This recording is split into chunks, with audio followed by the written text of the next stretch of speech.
নমস্কাৰ, মোৰ নাম শ্ৰী সৌৰভ বৰা। মই আজি স্বাধীনতা দিৱসৰ উপলক্ষে এটি দেশপ্ৰেমিক গীত গাবলৈ লৈছোঁ। আপোনালোকে মোক আশীৰ্বাদ কৰিব। দহৰ বাবে মই আহিছোঁ ওলাই, মোৰ দেশৰ মাটিৰ গান গাবলৈ সদায়।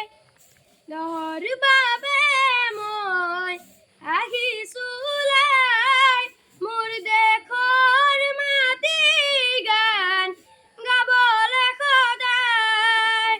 ভাৰতৰ পূৰ্ব দিশৰ সোণালী অসম, গৌৰৱে চিঞৰো মই